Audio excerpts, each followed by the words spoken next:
길을 잃고 길가에서 비를 맞고 있는 강아지를 보면 가슴이 미어지는 것 같아 우산을 씌워주면서 정작 당신의 마음이 차가운 빗 속에 홀로 서서 덜덜 떨고 있을 땐 다들 그렇게 산다며 문을 걸어 잠그지는 않으셨나요? 자식이 쓰던 낡은 물건 하나도 차마 버리지 못하고 소중하게 품에 안으면서 당신의 영혼이 닳고 닳아 온통 피멍이 들고 찢겨나간 건 왜 모른 척하며 사셨을까요? 이제 그만 내 삶의 주인공 자리를 내어준 채 살아온 세월은 멈추세요.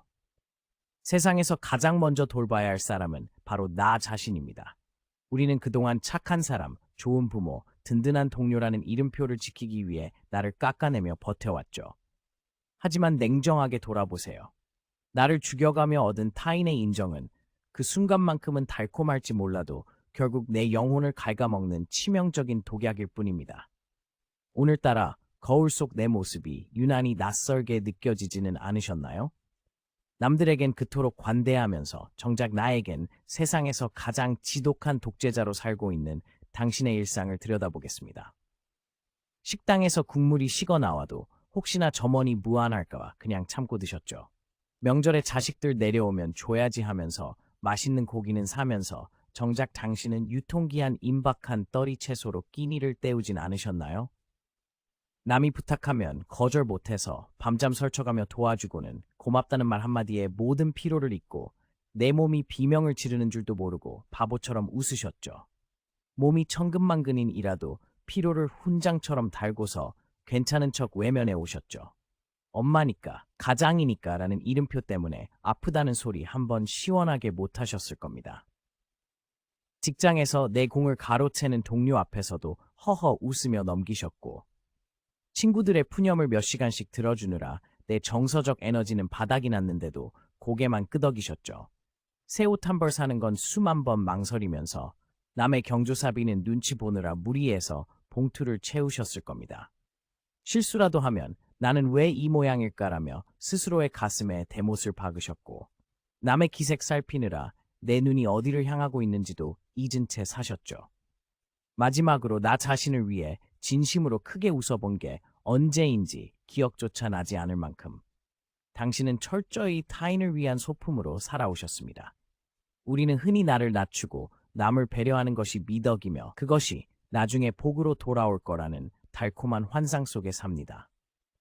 착한 사람으로 남아야 내 곁에 사람들이 머물러 줄 거라는 그 서글픈 믿음 말이죠.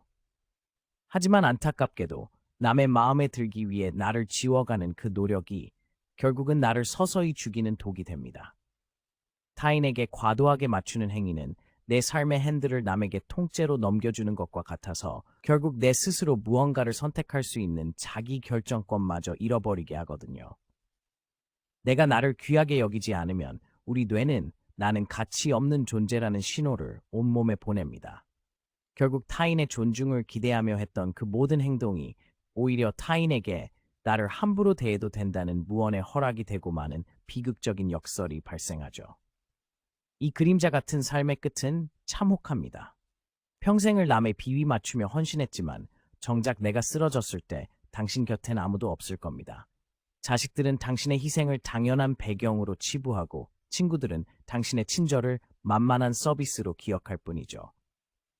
노을 지는 창가에 홀로 앉아 텅 빈 손을 바라볼 때 그제야 깨닫게 될 겁니다. 내 인생의 주인공 자리를 남에게 내어주고 나는 엑스트라로 늙어버렸다는 사실을요. 나를 뒷전으로 밀쳐두고 외면해온 대가는 이토록 시리고 처절한 고독입니다. 지금 당장 자리에서 일어나 욕실로 가세요. 거울 속 당신의 눈을 똑바로 응시하며 손을 뻗어 그 거친 뺨을 만져보세요. 그리고 나직이 속삭이세요. 미안하다. 그동안 너를 1순위에 두지 못해서 정말 미안해라고 말이죠. 이 1분의 고백이 당신의 무너진 자존감을 재건하는 첫 번째 벽돌이 될 겁니다. 당신은 존재만으로도 이미 빛나는 보석입니다. 남의 인정을 구걸하지 않아도 당신의 가치는 변하지 않아요. 오늘부터는 남의 눈치 보는 에너지의 절반만이라도 당신 자신을 위해 쓰시길 바랍니다. 그럼 이제 내가 나 자신에게 보상하고 다독거려 주려면 어떻게 해야 할까요? 보상이라고 하면 그동안 못 샀던 비싼 물건을 사거나 돈을 펑펑 써야 한다고 생각하실 수도 있어요. 하지만 그런 건 밖에서 빌려온 반짝임일 뿐 금방 시들해지기 마련입니다. 진짜 보상은 내 영혼이 이제야 살 것 같다라고 깊은 숨을 내뱉게 해주는 마음의 사치여야 하거든요. 세상에 먼저 다녀간 지혜로운 분들과 상담 전문가들, 현인들 이야기를 귀동냥해 보니 가장 먼저 해야 할 일은 당신의 기분에게 말을 거는 연습이라고 하더라고요. 하지만 이 말이 참 쉽게 들려도 막상 실행해 보려면 손발이 오글거리고 어색하실 거예요. 평생 남만 챙기며 사느라 나를 대접하는 법을 잊어버린 당신은 이 질문 앞에서 또다시 막막해지실 겁니다. 누구에게 뭘 사줄지, 누구 기분을 맞춰줄지는 박사님인데 정작 내가 지금 기쁜지 슬픈지, 어디가 아픈지는 남의 일처럼 서툴기만 하니까요. 내 마음인데도 남의 집 안방처럼 낯설고 조심스러워서 어디서부터 손을 대야 할지 엄두가 안 나시는 거 저도 다 압니다. 그래서 가장 먼저 하셔야 할 일은 아주 사소한 것부터 당신의 기분에게 말을 거는 연습입니다. 오늘 점심에 남들이 짜장면 먹으러 가자고 할 때 속으론 뜨끈한 국밥이 생각나지 않으셨나요?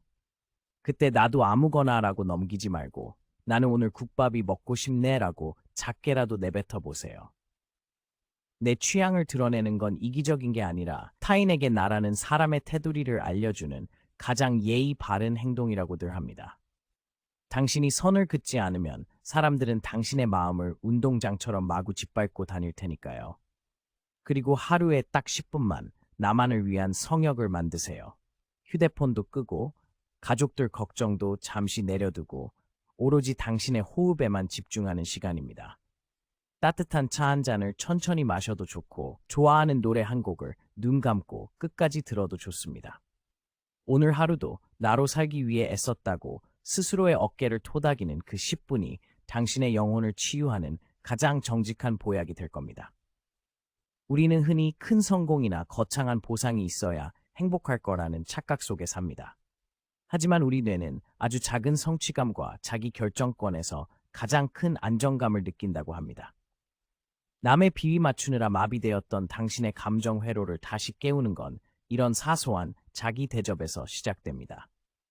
내가 나를 귀하게 여기기 시작하면 신기하게도 주변 사람들도 당신을 함부로 대하지 못하게 됩니다. 당신이 스스로를 명품으로 대접하는데 누가 감히 당신을 소모품 취급하겠습니까? 결국 해답은 멀리 있지 않습니다. 남의 인정을 구걸하며 인생을 낭비하기엔 당신의 남은 시간이 너무나 아깝지 않나요? 이제 그만 타인의 시선이라는 감옥에서 걸어 나오세요. 당신은 누군가의 배경이 되기 위해 태어난 엑스트라가 아닙니다. 당신은 그 자체로 이미 완벽한 우주이며 세상 그 누구보다 먼저 사랑받아야 할 귀한 존재입니다. 오늘 영상이 여러분의 무너진 마음을 다시 세우는 든든한 기둥이 되었길 바랍니다. 오늘도 행복하세요. 무심한 사람들은 당신의 친절을 권리로 착각하지만 멍멍지에는 당신의 진심을 응원합니다. 알람 설정해두고 남들보다 빠르게 마음의 근육을 키우는 지혜를 챙기세요. 구독 버튼 누르는 1초가 당신의 인생을 지키는 가장 확실한 보험이 될 것입니다.